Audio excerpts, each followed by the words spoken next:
You're listening to the Talking Shrimpers podcast, sponsored by Surgical Holdings. Welcome to TSP. I'm your host, Sensei Phil. Oh, man, it's all going wrong already. So, with me is Charlie, Finn, who's trying to flood the place. He's literally just tipped water all over his desk just after he said his laptop died. That's not going to help. Katie's coming on a bit later. It feels like I've never been away, really. So coming up, Golf Fest at Boston. Let's check in. Let's start with Charlie. Charlie, what the bloody hell's been going on? I've left you in charge.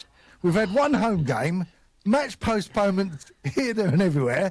Nick Hazer's left. Adam Crowther's left. We've got some lonely goalkeeper. Cardwell's injured. And your laptop died, and now Finn's laptop died. Yeah. Is it something I've said? Yeah, is it something I've said? Don't it feels like it. We have had.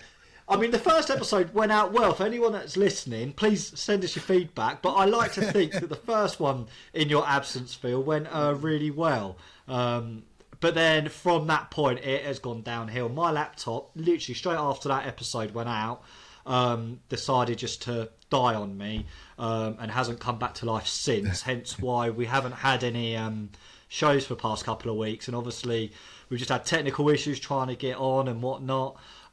So it's nice to have you back, and to be honest, it's good to finally be back. It has been a couple of weeks off. I mean, we tried something new last week. We thought we'd go down the TikTok avenue, try TikTok live, which we're very new to it. So I thought in my naivety that you just log on to TikTok, there's a live button, you add people, and then you can just chat. So I thought we could maybe do sort of a mini podcast, if you like, through TikTok Live. However, it turns out that to add people, you need to have an account for a certain amount of days and be on it live for a certain amount of time. So we're basically just tick boxing, which, I mean, we went on it for a little bit, had a bit of a chat with a few people, but I think now that account is all up and running properly, so it might be something we can delve into again in the future. Yeah. I mean, ultimately, anybody that's listening, let us know. Let us know in the comments if that's something you're interested in. Just drop us a comment, and if we get enough traction on it, maybe it's something we can venture into again. But yeah, Phil, it's great to have you back, and I'll leave it all to you to get it wrong this time. Well, the Philippines is 8 hours ahead, so I did listen back to your first, the one you managed to get on. I did join in the quiz, Finn, really good. I actually did pretty well, to be honest. The one I did come up stuck a little bit was on the attendances. I can't remember the answers now. I got Braintree, and I got Charlton, but the other one I didn't quite get. I can't remember who the answer was now. But yeah, no, I thought I did all right actually on that. Wilstone, yeah. That did surprise me actually. But yeah, it was good. It was good. Had a good listen back. Finn, what have you been up to, apart from trying to flood the place? Yeah, it's been a nightmare start. I mean, a nice excuse to clean my desk, I guess, but not how I thought I'd do it. Literally water everywhere. Had to get the towel out and everything. But yeah, it's been a nice few weeks. It's kind of hard to remember what I've been doing, because it's been so chaotic with Southend and stuff, and so many different things going on with the club. As you said in the intro. But yeah, it's been a nice few weeks. I went to see Ashford United play, which is like my local team recently. I think that was the Bath game that got postponed and later played, but that was on the day of the postponement. Me and my dad didn't really fancy Bath, so we thought we'll go to see my local team play. And yeah, it was actually really good fun. It was like 3-2, I think, in the end, after they were about 2-0 down. So it was a crazy game. Also, one of the reasons why I brought it up is because they did something that I haven't seen a referee do ever yet, and it's something we've kind of spoken about before. Give a good decision, was it? Yes, well, basically, yeah. And it was something that we spoke about on the podcast before with goalkeepers wasting time and how to kind of stop that. Yeah. So the goalkeeper had the ball and he held it for too long, and the referee actually gave a corner to the other team, which is, I haven't seen a referee really do that. Or I haven't seen it all season, to be honest. No, but yeah. So me and my dad, I told my dad, I'm going to bring it up on here. How nothing come of it, did it? No, I don't think they scored from it. But yeah, it was interesting to see it. So is that for holding on to the ball for like the 8-second rule or whatever it is? Yeah, so he was counting down. Did the keeper just not think the ref was going to call it? Did he just try and call his bluff and think? Yeah, well, I don't know. I'm not really sure. To be honest, you did hear it, didn't you? You heard that ref counting early season, but then it seemed to. You hear it occasionally. Yeah. Like I think it depends what ref you get, whether how vocal they are with it, isn't it? But Yeah. I mean, if the ref's counting it down and the keeper still decides to hold on to it, then says you're right, isn't it? I think the keeper probably didn't think that the ref would do that because he's probably not seen any refs do it, so he thought he could probably get away with it, kind of push his luck a bit. But yeah, it was quite mad to see it, and it was actually really nice. I mean, if anybody's ever kind of in the Ashford, Kent area, I'd definitely recommend going to see Ashford United. Lovely little. I was pleasantly surprised. Well, going back to dropping a drink, you're not the first one. You won't be the last. I actually did it yesterday. Was it yesterday or the night before? I was sitting on my sofa, which is it's an electric recliner. I had my laptop, and I accidentally knocked my drink next to me, and it just went everywhere, and the fuse board cut out, so it was pitch black. And I'm like, my wife's like, what have you done? But the thing is, because I was in the electric recliner, I couldn't get out of the chair. I was stuck. But it's like a tortoise on its shell. Yeah. Just like legs in the air. Just I needed to get out of the chair to see what's going on. It was absolute chaos. So, yeah. So I understand your pain, Finn. At least your lights didn't go out. But, listen, it's great to be back. Philippines was absolutely amazing. Amazing beaches, food, great, weather, great. No football really, just massive into their basketball. Saw a bit of basketball being played in the streets and stuff. And the best thing about the Philippines is the people. They're absolutely lovely. Such good hosts, so nice. But yeah, amazing time. And here we are back in freezing cold England. Yeah, didn't bring the So weather I back haven't with missed you. too many home games. Just I only missed the one, which is good. So I'll be able to see those games back now. But yeah, it seems like a lot has happened. The players gone, Crowther, Hayes, Charlie's laptop died. Lots happened. So before we touch on the game, just a couple of those points I want to touch on. So Nick Hayes, did that surprise you? I mean, we talked about before. I felt both Hazy and Colin hadn't really taken a hold of that number one shirt this season. But if you are kind of vying for the playoffs, you need two keepers to compete, in my eyes. And I found it a really surprising decision that Hayes went. Or, I heard that he wanted to get football, so they allowed him to go, which I get. But the way I look at it, if we're going to the playoffs, I'm saying, well, mate, if you want to play football, fight for your place. So I was really surprised that we let him go. And I think by doing that, we haven't gone out and got a Premier keeper like Boreham have and Rochdale. We've got a keeper from lower divisions like we did last season. So to me, that is Kev saying, right, Colin, I'm standing by you. You're my number one. This guy that's coming in is your backup. Charlie, were you surprised by it? Yes and no. I think what surprised me more was the fact that we let him go on a permanent. I thought at least it would be like a loan deal to start with. I think that's what surprised me more. I'm not surprised that Hayes wanted to go because he wants more game time. I think, as we've touched on, we've got two goalkeepers that, in any other team in the league, there'd be a number one goalkeeper. So to have potentially like two number ones fighting it out, it's no surprise that if he's not getting any game time, he wants to move somewhere. As I say, the surprise was the fact that we've allowed him to go out on a permanent, without having anyone directly replacing him immediately. Now, obviously, I know that Josh Barrett from the youth, he's an incredible goalkeeper, but he's still a young goalkeeper. He's not. He travelled up and was involved in the squad. However, he wasn't named on the bench or anything. And I know he's been training in and around the first team anyway. So he's a real promising prospect, one for the future for sure. But as someone really pushing Colin, then yeah, he's probably not the person at the moment. No, it's way off yet. Obviously, I forget the guy's name now. Owen Mason. Owen Mason, that's it. Yeah, he's obviously come in from Mansfield, I believe, and looking at it, he's not someone who's just been sitting on a bench for them. He has played, he has got experience, he has had game time. I think he's been predominantly used in their cup competitions, and I think he's had a couple of loan spells himself to other clubs. So he will come in knowing full well, I'd imagine, that he's going to be number 2 to Colin. But I think he's still someone who, if called upon, he will still push Colin.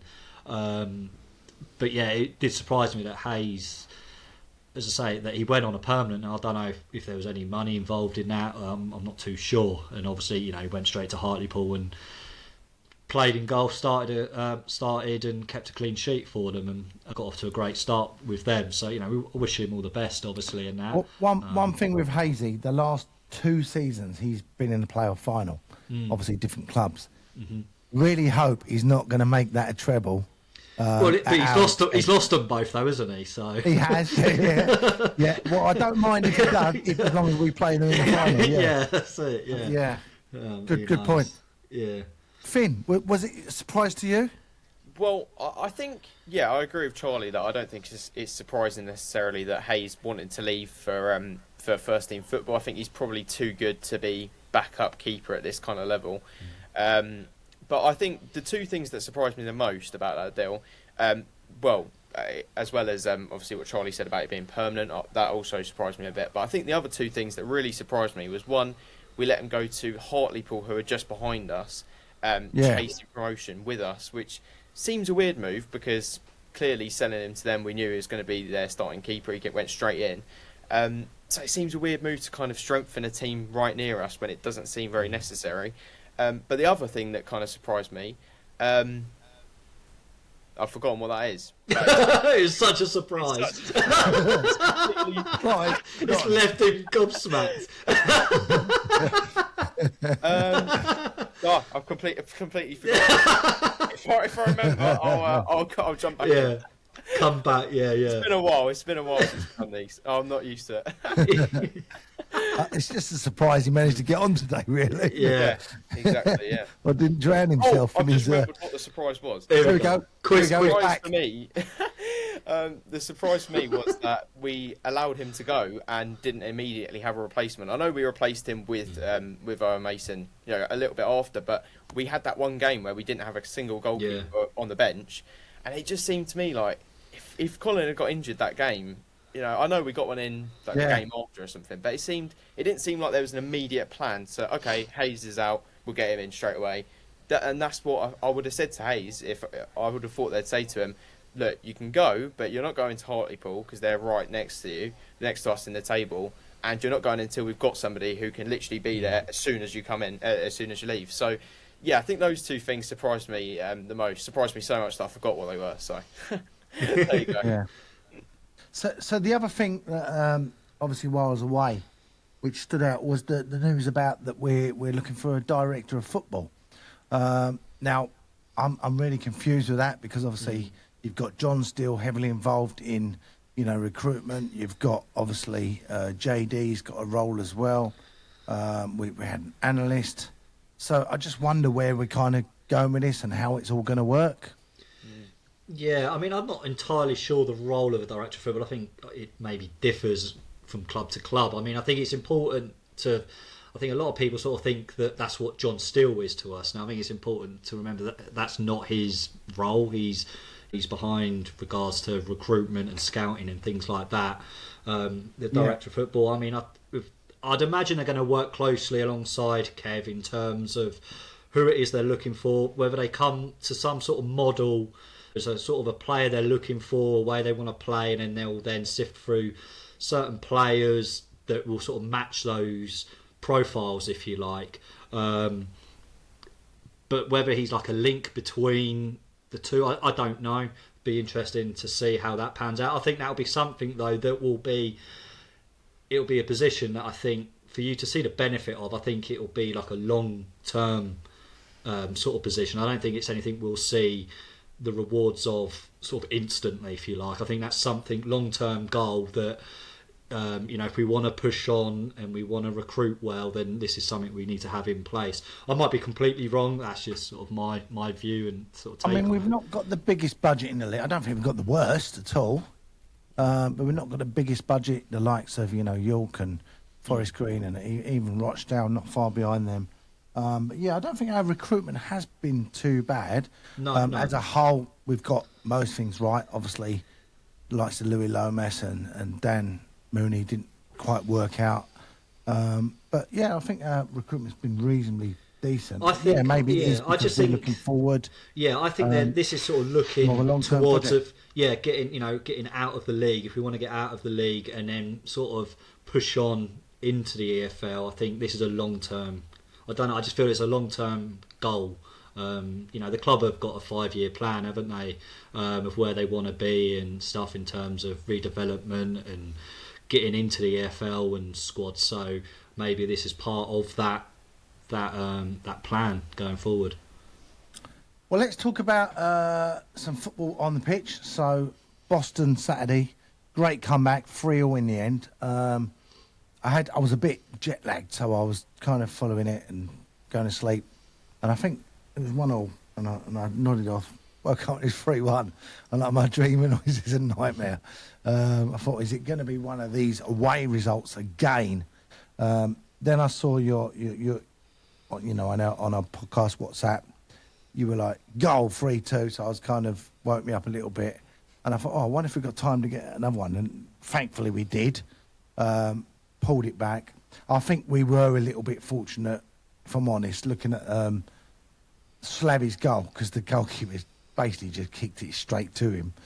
Great first touch by Slavy, taking it away from the defender and putting it away. But yeah, almost a slip up. Ralph obviously was missing. Now, looking at the goals, I only just saw the goals we conceded today. Obviously, with Ralph missing, Gubbins, who I believe has been playing really, really well, played very well against York, reading the reviews, which pleased Finn, obviously. Gubbins naturally had to move over to the left side, which I don't think is his... Yeah, obviously he's left-sided, left-footed, but I think he's more suited in the central role. I think it just showed how it's no fault on Gubbins, and actually looking at the goals, don't think Colin was at fault for any of them, but it just looked like we were lacking a bit of leadership. The first goal, hands were all going up for offside, and it wasn't offside, not at all. And the third goal, everyone's kind of looking at each other, hands up like this. So for me, lack of communication, bit of leadership, and I think we did. It was evident we missed Ralph. Finn? Yeah, I completely agree with you. I couldn't see too much of the game because I was at a family gathering, but yeah, from what I've heard, I've been able to watch some of the highlights and stuff, and yeah, I think Ralph is obviously a huge miss. Gubbins, I'm not speaking about him on this game in particular, but he's been fantastic since you've been gone, Phil, so that's made me very happy. He's got the Blues News reputation that literally he's carrying it on his back. But yeah, I think, to be honest, it's before the game, I don't know if I would have taken a point, but I think in the circumstances and how we very nearly lost that game, I think it's quite impressive how we came back. And I do think, if you look at our form as well, I don't think our form is quite as bad as I think a lot of fans make out, if I'm honest. I think a lot of fans kind of make out that we should be doing way better than we are, and we should be breezing past all these teams, but football just doesn't really work like that all the time. No. We've played a lot of games actually recently, haven't we? We have, yeah, and it's been a lot of stop-start as well. Sometimes we've played lots of games, then there's been big breaks because of postponements. It's been a bit all over the place. But if you look at our form, we're unbeaten in 6. I think we've lost 2 in our last 11. So, I mean, that is playoff form. And if we keep going like this, I think we should push up there. But, I mean, ideally you would have liked to win against Boston. But I think with the circumstances, everything considered, Ralph being out as well, I think 3-3 draw is not a terrible result. And I also think... from what I've seen, the attack looked pretty strong, and 2 goals for Dallas as well is brilliant for his confidence. Yeah, I was going to say, come to Charlie on that. So with Cardwell out, fortunately, good timing. Dallas is back, and he's not been scoring for a little while, but he's got a couple, and one of them a penalty, which we've been awful at this season, particularly not just this season, but I think Bridge has missed, Cardwell's missed, GSM has missed. but looking at it, it was actually a really good pen finish. So have we found our penalty taker, and it's good to see him back in the goals. In response to that, yes, I think we have. I think going forward, he has to be our penalty taker, as we're joined by Katie. So yeah. I think Dallas should be our penalty taker going forward. But aside from he scored those 2 goals. But aside from those goals, I know he hadn't been in the goals, recent. But his performance has been fantastic. A lot of strikers, you get judged on your goals, obviously. But he had 3 assists for the game against. Who did we just have against? Eastleigh, sorry. So 3 very good assists there, and then to score 2 as well. His goal, may not have scored as many as you want, but his goal involvement is right up there. I think he's up there with the assists as well. And I think the fact that if you look across, if you look at a lot of the squad, the teams around us, or just in the division in general, a lot of them have got like one striker that they will rely on to get them their goals, 15, 20 odd goals a season. We're a little bit different in that, in the fact that we don't sort of play with a certain, a set striker every game. We've got 3, 4, 5 strikers that are all capable of starting, and I think it's no surprise that they're all around the rough sort of same numbers. They're all on sort of 6, 7, 8, 9 goals each. So you divvy that between them all. It's still very good numbers going forward, attacking wise. People will look at it and go, well, your striker's only got 6, 7 goals this season so far, but it's more than that. As I say, it's the goal involvements, especially from Dallas. He's such a clever player, really intelligent player, and I think now, he had his injury, so we're trying to see getting back to full fitness. And we're seeing that now, and his performances are showing as well. And he's only going to get better as the season goes on. And this is where you want to be firing now. The second half of the season, this is where the table's really going to start taking shape. And we've got some big games coming up. We've kind of been waiting for him and Cardwell to see how they can do together. But yeah, as one goes, one comes in. But the others are chipped in as well. Like you said, Kendall back the other week with 2. 2, yeah. Josh Walker's been banging him in from the bench mainly. Again, yeah. And Slavy as well. He's popping up with goals. Yeah.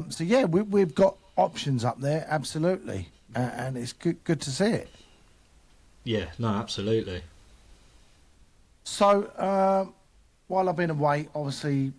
We won Bath, the FA Trophy. Also, Eastleigh 4-1 at home. I don't know if you were at that game, guys. Yeah. It sounded like I missed a cracker that game. Yeah, it was a brilliant result. As Charlie said, Dallas, that game, he kind of took up a different kind of role to what he normally plays, which is, he's normally the goal scorer and putting the ball in the net, but that game, as Charlie said, he got a hat-trick of assists, and the whole game he was kind of playing this playmaker role and kind of linking up play a lot more than normal.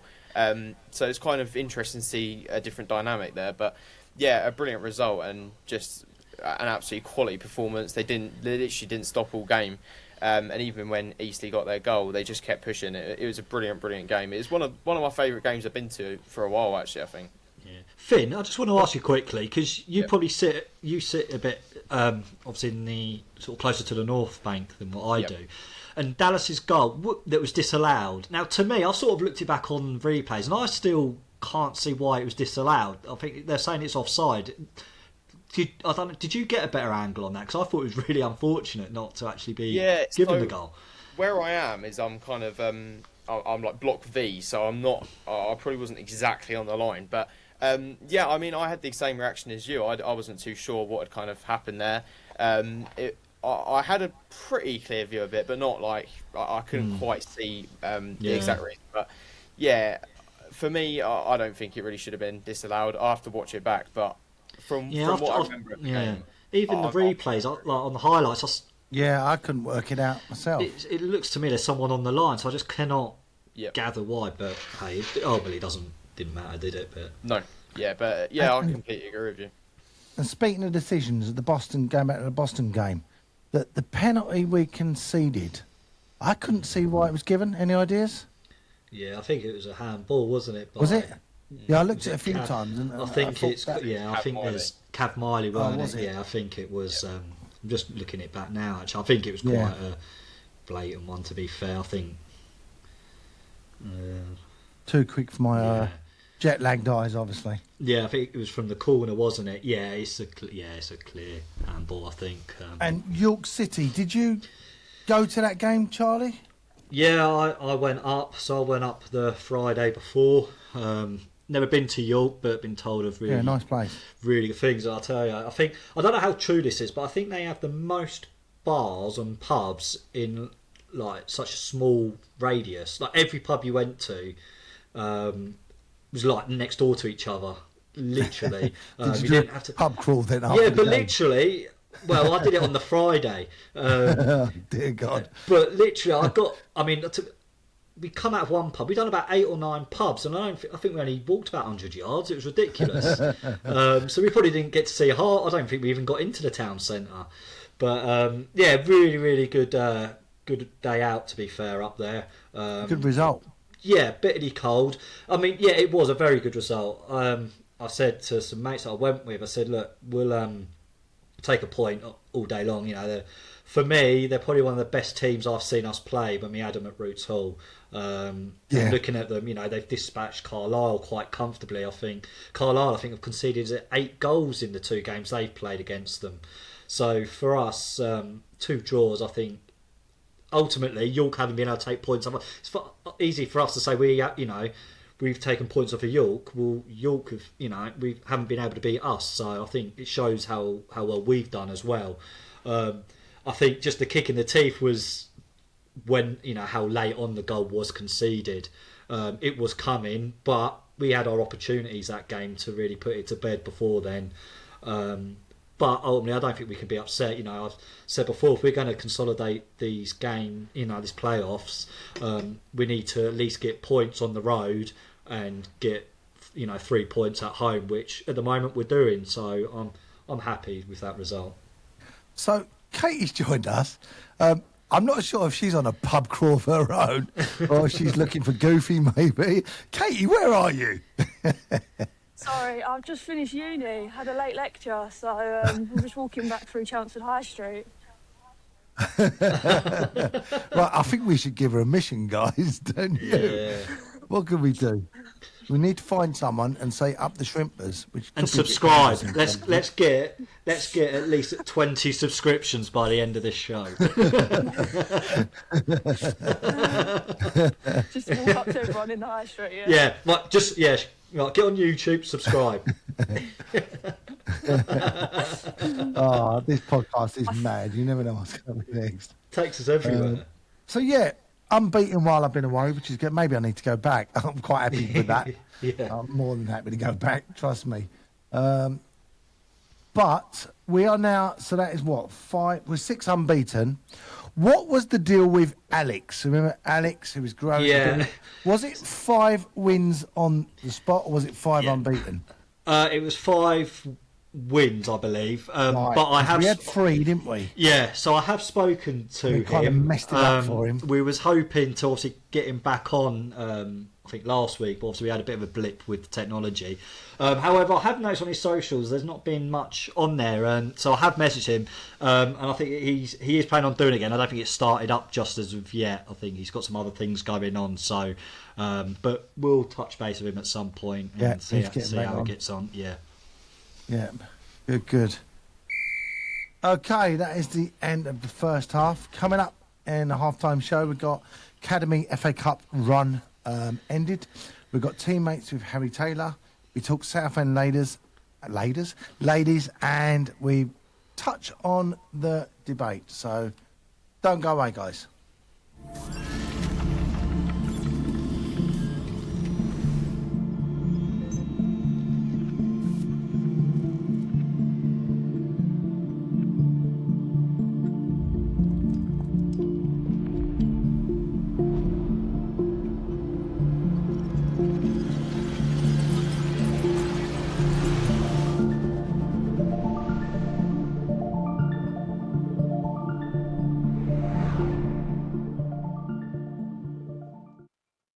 This is the halftime show in memory of John Gorrell.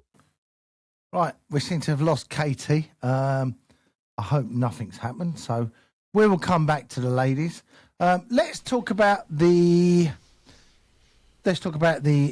Academy FA Cup run. You went to the game, Charlie. Yeah. I saw the highlights today. Looked terribly unlucky. Obviously, we played a really good opposition in Wrexham. Decent game, and what an unbelievable run they've been on. Yeah, very, very good game yet again. Spoke to Danny at the Eastleigh game, and he said the boys were absolutely up for it, and rightly so. After their result against Swindon, they should be feeling confident. Obviously, Wrexham, it's well publicised the money that, although that filters down across into the youth team, and Danny was saying they've got some ex-players there that are youth team level at sort of Man City and the like. So they've got some very, very good young players themselves, Wrexham. But the way the game started, we didn't look out of place at all. Looked really, really good. Had a good couple of opportunities ourselves. Yeah, we hit the post, didn't we, first half? Yeah, Nikolai hit the post. And then, hit the post, and then proceeded to clatter into it. But they got ahead with a really, really fortuitous goal. I saw that. We tried to clear it. It's hit the back of one of our players. Then their striker's gone in on goal. Josh Barrett's made a really, really good save, but the deflection then hits one of us, falls in their, in their path, and it's a tap in for them, which, it's a real sickener, really. But, the boys kept going, took it in at 1-0, and you could sense that we was going to get our opportunity. And in the second half, they went 2-0 up. Again, really, really unlucky goal. Took a deflection on the way in. Just took it out of the hands of Barrett. So going down at 2-0, the boys dug deep. Then we had a really good opportunity of a free kick, which then ultimately led to the penalty being given, which Nick stepped up and converted. Nick, really you always back him, don't you, for the penalties? You really did. So he then got that in at 2-1, and at that point, you could sense that actually we could go on to at least get this into extra time. And ultimately, the more and more we pushed, left us open to the counter attack, and Wrexham then went on and they, got the third with a penalty. It was. Josh, he had to go for the save, and ultimately the play was a little bit quicker, and he made the foul. But even so, it was such a really good game for where they've come. They've really put themselves on the map. Yeah, it was such a massive achievement for the boys, and huge. you could see at the end, they were really down, but that's natural. But I think once the dust settles, they should all look at themselves and be so proud. Yeah, totally. Really, they've got a really good account for themselves, and it was a really good attendance, over 1,000 in attendance, making plenty of noise, and it was really good to see a really good turnout. Unfortunately, it wasn't to be. It could have been. I think the carrot on the cake was. Where was it? Aston Villa away, wasn't it? Yeah. Who they could have had, Yeah. but it wasn't meant to be. But still. No shame at all. They've done so well, and Yeah. There's plenty of players there that will come through for next year as well. That will only get better for it. Well done, lads. Yeah. Well, they've still got a quarter final in the Football League Academy Cup. That's at home to Sutton on Wednesday, the 18th of Feb. The under 17s have had no game since January the 14th. That was a 1-0 win against Chelmsford, and next up for them is Lowestoft away this Wednesday. Also, I believe under 18s they're playing Slough at home this Wednesday. So well done, lads. Absolutely brilliant run, and keep going to see those guys. Right, Katie's here. Let's do it. It's the Southend Ladies with Emily and Katie.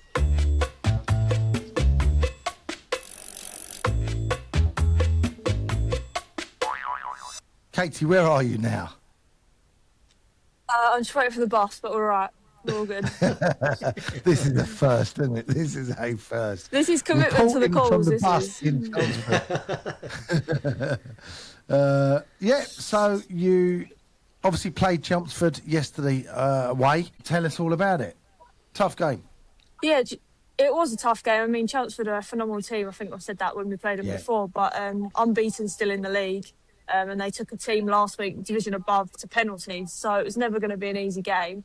But no, I think we lost 4-2, but the girls, we played the best I think we've ever played. And I think if we'd played any other team in the league, we would have walked away with the 3 points. So there's so many positives we can take from yesterday. And I think as a team, we knew that. The dressing room was very upbeat and very motivated to go on and get some points from other teams in the league. Yeah. So goals for Ellie Nichols, of course, and Abidel got on the score sheet as well. Pulled one back. Yeah, no, we created some good chances. I think we probably could have had a few more in the end, but it's just Chelmsford are so clinical in front of goal, and their free kicks are phenomenal. There's nothing you can do about them. Yeah, they're a good side. Molly really got fingertips to them, but there's no stopping a ball that's being flown into the top corner. But yeah, no, definitely a positive to take from. I think obviously no one likes to lose, no one likes to concede goals, but I think there's definitely a way we can move forward. Yeah, excellent. So it was announced, I see, that you're playing at Roots Hall. Big smile on your face. Must be really looking forward to that. Yeah, I think it's a great opportunity for a lot of younger girls as well to see that there is a ladies' team. Because if you don't follow women's football, you might not necessarily know. And it's an opportunity as well for us as a team to showcase what we can do and make the most of it, to be honest. But yeah, no, we're all really looking forward to it. And what was the date of that? It was May, did you say, Charlie? 16th of May, yeah, it's a Saturday. 16th of May. Yeah. What I want to know, Katie, is 2 questions. How long have you known about it? Because obviously we see you appear in the video, and also how any phone calls, any adverts or any acting off the back of it yet? No one's called me up yet, to be honest. I'm still waiting. The phone on loud all the time. I've known agent, since. Yeah. No, I think the leadership team knew about it early November, October time, I think it was. And then we had to do some filming at training, which is the stuff you saw in the promo. And then a few of the girls went down to Roots Hall, which I think you were at, Charlie. Yeah. That's it. Just to get some of the. Yeah. So no, it's got different bits in it, and it's good to get some. That's what it was. Yeah, it's good to get some famous faces in there as well, like Sue Smith and Fatima Whitbread. Like they're big names for women's sport, not just football. So it's great to have them just for women's sport in general, isn't it? Yeah, definitely. It's nice to have them promoting us. Yeah, fantastic. Yeah, it's good for the younger girls because, like, if they submit the drawing to do one of the mascots, then they get a free ticket to come watch us. So again, it's just a good way of getting people into Roots Hall to fill the seats, but also them having being part of the women's team and having an impact on it at the same time, and something that they can visually see at men's games and hopefully at women's games to come. So I vaguely read something about mascots. Tell us all about that. But yeah, the campaign is draw her into the game, I think it is. So Sammy the Shrimp needs a friend, but it's got to be a female. So yeah, under 16s I think it is. Anyone can enter under 16. And if I've got a few suggestions. Send in an entry, you get a free ticket. I'm probably going to get in trouble for this. So let's see what you think, guys. The first one is Stiletto Stacey. I don't know. I think this has to be orientated around kids, Phil. Yeah, let's just. no Stiletto Stacey. No. Or Kissy Kate. No. Yeah. All right, I've got 2 more. How about Charlie the cheerleader? Oh, here we go. I'm not getting in any cheerleading costumes. Don't even get any ideas. Don't even go there. The last one I've got is Fabulous Finessa. Finessa. Yeah, I don't know what you think about that one. Yeah, just I was thinking maybe like a salmon or something to keep the sea theme going. Got to get drawing. I think it's got to be something like that, hasn't it? To keep it, you don't want something completely obscure. You need it to relate to the football club and its surroundings, don't you? So, it'd be interesting to see the different designs and stuff. And I think it's just a really clever campaign because it's something, like you say, it gets the schools, gets kids, communities involved in. And the kids and the likes will then feel invested. And like you say, it might, draw them to want to come to more games. You guys have got Colchester, which will naturally draw in a bit of a crowd anyway, being a local derby. And having the whole stadium open as well. Oh, really? Which is really good. Fantastic. So all four sides are open. Whole stadium's open. And tickets are only £5. So. Yeah. And I think also by then the men's season is finished. So with a bit of luck, we've won the playoffs. And it'll be a really good time to get down there in a real sort of fun sort of atmosphere. And then are they actually unveiling the mascot that day, or like as in just the drawing, or is it going to be its actual? Oh, I'm not sure actually. I think it is being unveiled, but I'm not sure as to whether it's just who's won or they're actually going to have it ready. Because I think the cut off for the drawing entry is like 16th is March sometimes. So there is enough time, I guess, to get plenty something. of time. So maybe it is being properly unveiled. I'm not sure. I have to find that one out and let you know. Yeah. Well, May the 16th, Roots Hall. We look forward to that. Should be really, really good. I'm sure you're looking forward to it very much, Katie. Okay, this is definitely. Harry Taylor, teammate.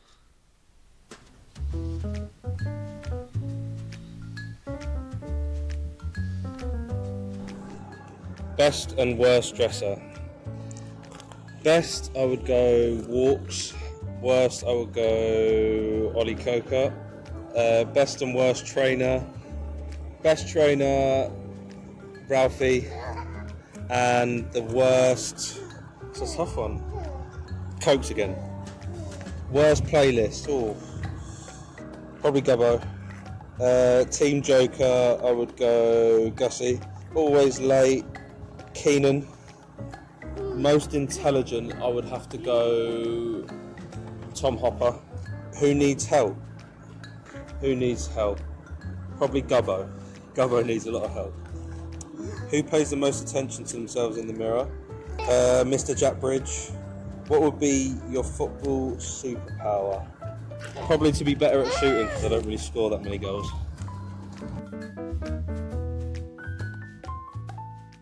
Yeah, that was Harry Taylor. Where's everyone gone? I'm on my own. We've lost Finn, we've lost Charlie. There, Charlie's I'm back. Well, I have to talk to myself then. No one wants that. Right, so we've been running a series, The Debate. If you haven't had a listen to that, the first one has been released. And on the back of that, we're trying to interview as many players as we can from our best 11. Now, we selected our goalkeeper and two fullbacks. So, for reminders, Charlie, we went for Darryl Flahaven in goal, Chris Powell left back, and Duncan Jupp at right back. Now, we also run those polls on YouTube and Twitter, and I'll just give you the results of that. Quite interesting. So, for the goalkeepers, no votes for Royce or Sanson, but Flahaven got 43% of the votes and Bentley 57%.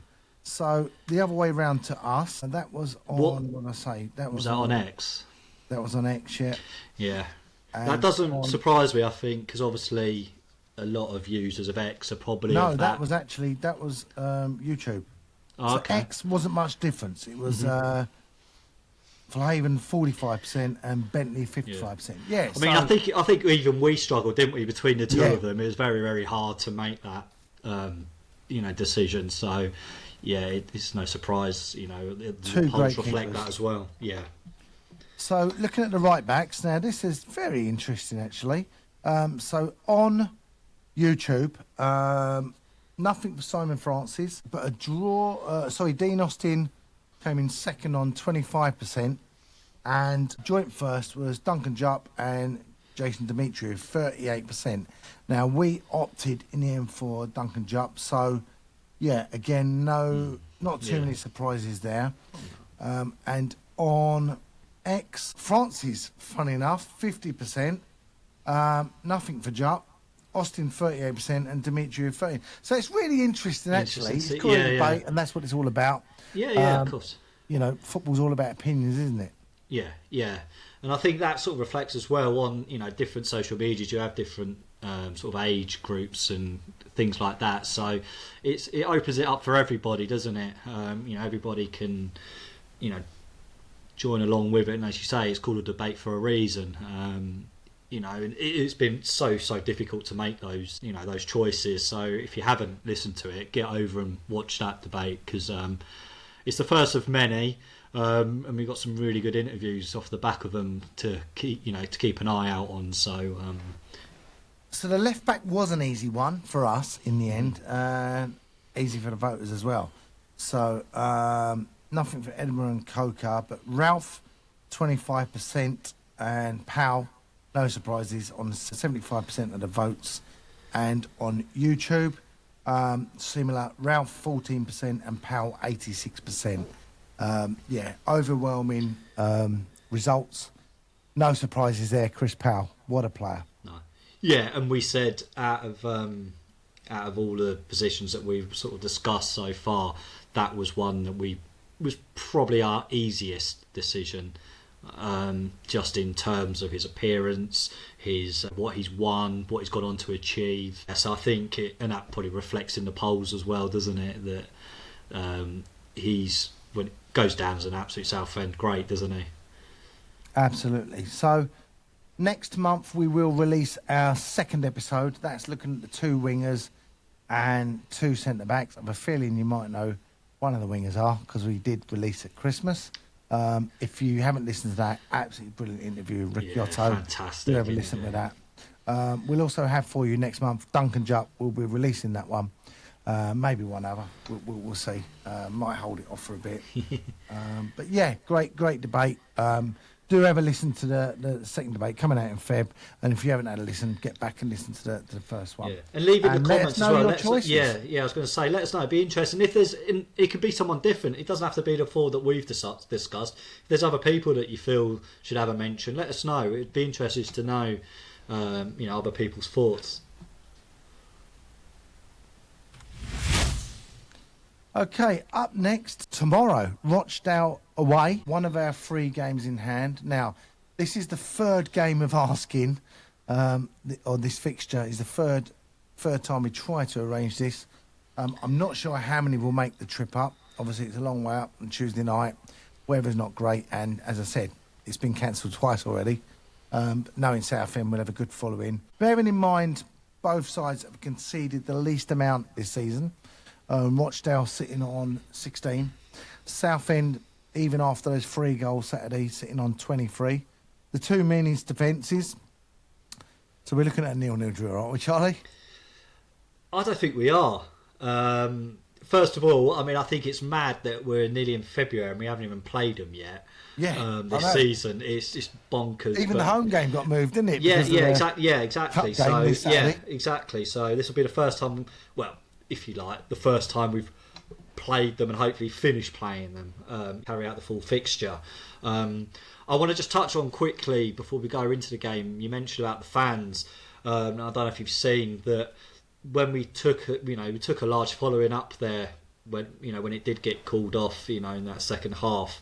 And as you say, we travel very in large numbers now. It being moved to a Tuesday night, it's going to make that travel a little bit more difficult. People have got work and things, but I think as well, a lot of the fans that went up, I don't think they've been able to use those tickets again, so they didn't actually get a refund. So a lot of the people that are going up there have had to spend money on tickets again to the game, because I think Rochdale feel that enough of the game was played to warrant charging them the ticket price without any refund. So anybody that's making that journey, credit to you, because it's it's not easy, especially when you've already paid out once already, and to go up on a Tuesday night, like, credit to you. But in terms of the game itself, if it's anything like how the game did go ahead when we started with them, we started very, very well. It's probably the best game I think we've seen us play. It's very right up there. We put it on and we played some fantastic football. Scored a brilliant goal. Yeah, I remember Coke's goal. Yeah. He was very upset that he lost that goal. Fantastic goal. And yeah, okay, we come back and they got it back to 2-1, but their 2 goals, the weather played a part. Yeah, and definitely. The conditions played a part, and there's no two ways about it. So fingers crossed now. The weather, although I think there's talk that the weather isn't still going to be brilliant up there tomorrow night, but I know they've had a new pitch laid. I think they've got a bit of a hybrid that I've seen been laid, and I was watching a bit of their YouTube. They did a little sort of snippet on rainfall, and I think the rainfall's gone from like 5 mil to like 500 mil wash away or something. It's ridiculous the amount of drainage they've got there now, which was obviously a huge problem for them. Yeah. So hopefully, even with the rain, it's not going to cause us any issues with the game going ahead. But I see it as, again, we know Rochdale. We've played them enough times across the last couple of seasons. I think it will make one for a neutral. I think it'll be a fantastic game. Again, a bit like the York game, it'll be 2 very good footballing sides that will look to just get one over the other. But I think we're going in with, okay, we've conceded 3 goals against Boston. Now that's not something that happens regularly with us. Defensively, we're a very tight unit. We don't concede many. Not many teams score 3 goals against us. So I don't envisage that happening. There's hopefully Ralph. That was just a bit of a precaution, not playing, and he'll be back in. And personally, I'd like to just see him slot back in at left back, Garbo back in the middle, and I think Garbo's done more than enough in the games he's played to keep his shirt. I think it's for Goodlift to try and come in now and I agree. Earn that. To be honest with you, I think it would be very, very hard on Gubbins if he was then to be benched. Personally, so it's similar to early in the season, wasn't it? When Ralph was out, Gubbins came in, played really well, and he played really well. And then obviously Ralph came back and he was out again. Yeah, but I same think situation. I think he deserves his spot. No, I do, and I think Goodlift now. It's 2 red cards, 2 silly red cards. Well, I say silly. The first one, okay, it was a tactical foul that, hindsight, maybe you don't make it and you let the guy go through and we'll deal with it.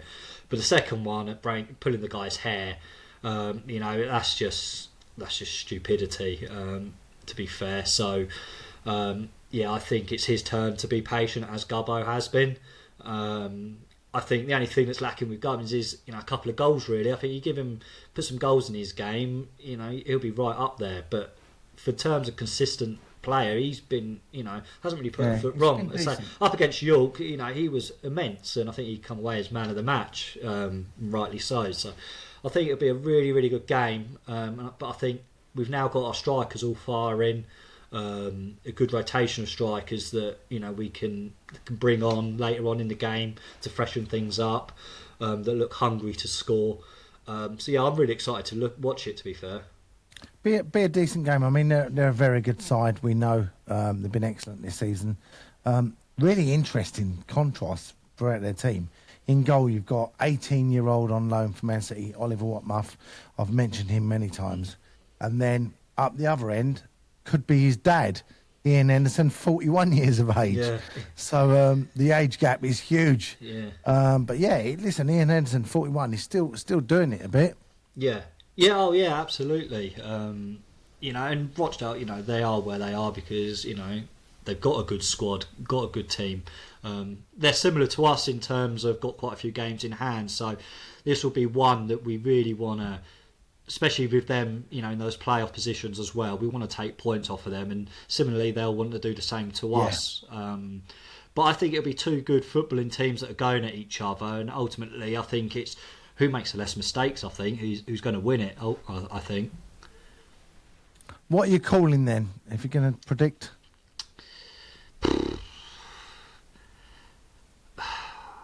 want to win. I do, but I think it's important. We've got 5 away games on the bounce, the travel's going to take its toll, and things like that. And I've said before that if we can get a point on the road, we'll take them, get the wins at Roots Hall, and that'll solidify our place. So I'm probably going to go a 1-1 draw. I think it will.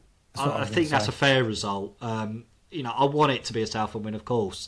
And I'd like a nice 2-3-0 win. Again, it wouldn't surprise me if we come away and do win it 2-3-0 because remember the we're playoffs capable. last year. We're capable of it.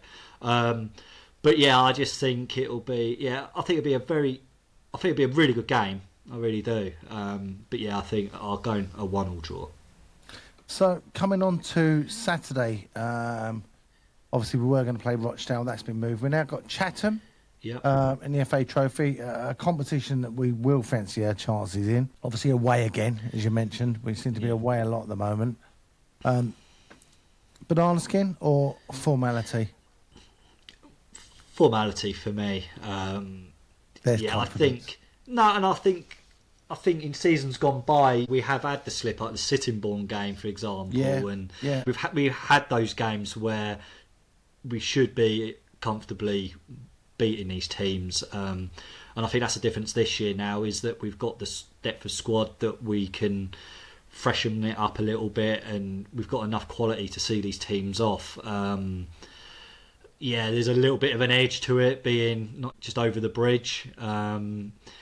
But again, I think that's something, and I think it's a competition that Kev will want to go far in. It's a good little money earner. It's a trip to Wembley if you get that far, and I think the deeper you go into the competition, the more and more you're looking at. Actually, this could be a real moment for us to get to the final. So I think it'll be a strong team. But yeah, for me, a formality. I mean, don't know if Katie's still here. I don't know if you've got a difference of opinion. If you're there, Katie. I am here. Yeah. I agree. I think Thought we lost her. I am here. No, I am here. Sorry. No, I think like you said, in past seasons we have slipped up on these sort of games, but I do think we're at a point now where we do seem to be a bit more consistent. And I don't want to be pessimistic, but say we don't stay in the playoff positions, then having a good run in the cup is another thing for fans to keep going with. I think we will be fine in the league to stay in the playoff positions, but to have both is also going to help keep filling Roots Hall, help keep the away fans keep going. So I think it's all going to only be positive. I mean, a question for you both. How do you see the cup? Is that something that you think we should be focusing on? I mean, there's a bit of a divide as to, no, it's a bit of distraction, but what are your guys' takes on it?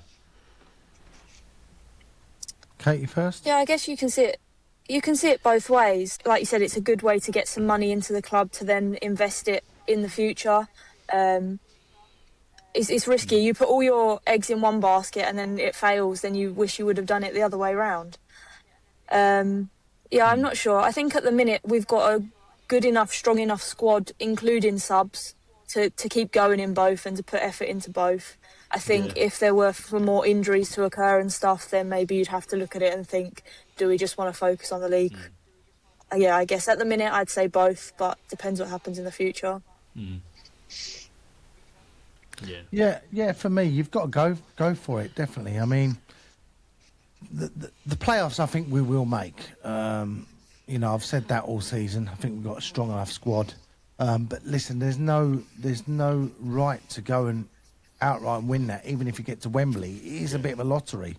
So having this as well, you look back on, recent years, we've made the final twice. I think it was Blackpool, wasn't it, and Wrexham. We remember the defeats. It would just be nice to have a day out, win a cup, which raises the profile of the club. It brings money in, and with that, it brings in a generation of new supporters as well. So, for me, there's more positives to getting to a final than not. Here's a question for you both. Would you say if we went on to win the cup, but we missed out on playoffs, i.e. we didn't make the final, didn't go up, but we still won a trophy, would you see that as a successful season? Do you still see that we've progressed over last season? Because there's a lot of debate, isn't there? I think he still thinks he's the host. We're in a better position. I'm making up for the 3 weeks I haven't been able to get on it. Can't have Phil sitting there all comfortable all episode. No, exactly. I've been too comfortable. You're putting us under it now. But yeah, there you go. I'll let Put Phil you on the answer that one spot. first. Denied.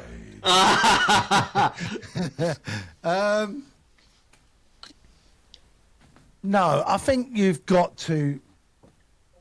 Ah, blimey, Charlie. For me, a successful. Look at the start of the season. We had a proper pre-season. I think we've recruited well. If we don't at least make the playoff run, then for me that's not a successful season. Even if you win FA Trophy. What if even we got more points than we did last season going into it? Do you not see that as a progression? Oh, 100%, 100%. So is that not a success? I mean, I don't think it's not successful if we don't get to the final because, as you say, you got to look at your points tally, and I think this year it is a lot tougher with some of those teams that are in there. That they've been spending bigger budgets than us. There's 3 or 4 there that are stand out. Yeah, but I think this season, I think it's different, isn't it? Because in the past seasons, you've always had those 1 or 2 that have sort of run away with it.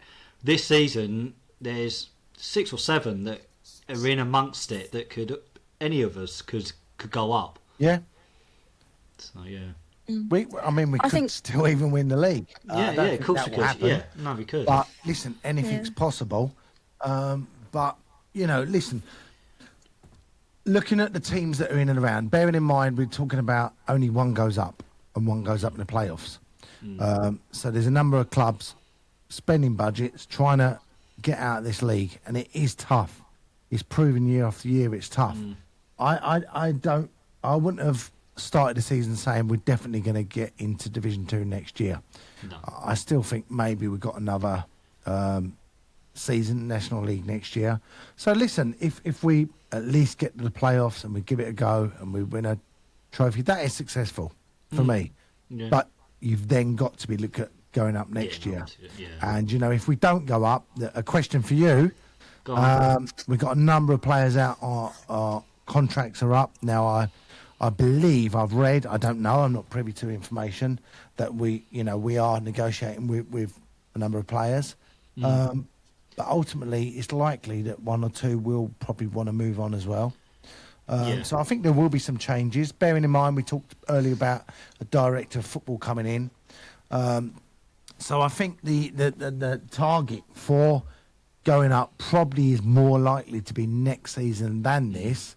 But listen, anything's a bonus if we get in that final again and we manage to put 4 past Nick Hayes. I'm not complaining. What's your take, Katie? I think it'd be really interesting if you put it out to the fans to see what they said, because I think a lot of people would look at it as silverware. You're never going to be annoyed to win silverware. It's always going to be a great thing for the club. Yeah. But I think this club, all they've wanted for the past however many years is to get out of the National League. So if you'd said to them you'd get promotion but not win a cup, 100% everyone would take that. I think. Oh, so yeah, of course, yeah. But I wonder, if we didn't get promoted, whether people would see that as successful, because the talk that's been for the past few years is we're going to get out this league, and it's taken a bit longer than we wanted. But I don't know. It'd be interesting to see what everyone else thinks. We'll put that out on our station, I think, and let's see what the fans say. Yeah. If you listen, let us know. Let us know what your thoughts are. Would it be a successful season for you if we've come back with a trophy but miss out on the playoffs? It's one of those, isn't it? It's a really interesting topic. And as you said, I think next year or next season, I'll be very surprised if we're not already having discussions with players' contracts.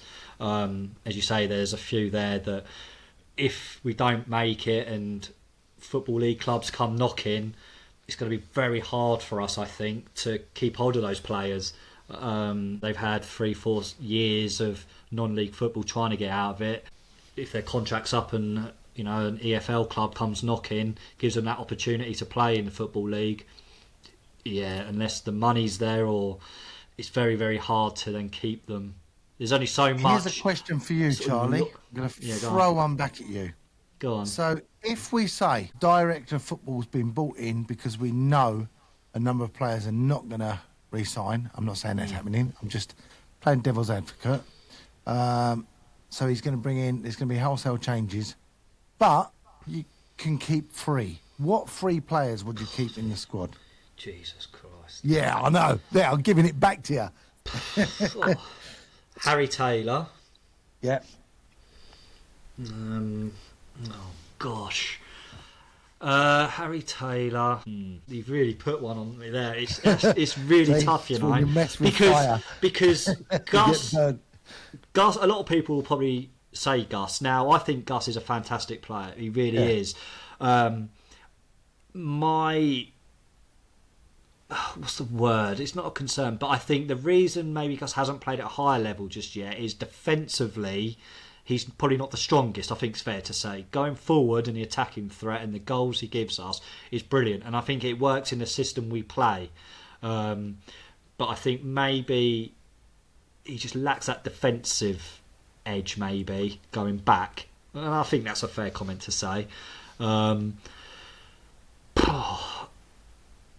mean, I'd look at Charlie Kendall, I'd probably keep.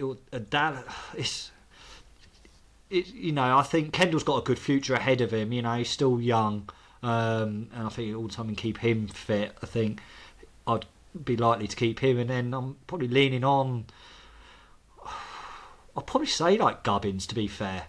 I think he's growing with confidence every game he's playing, but yeah, it's a very hard call. It really Katie, is. what about you?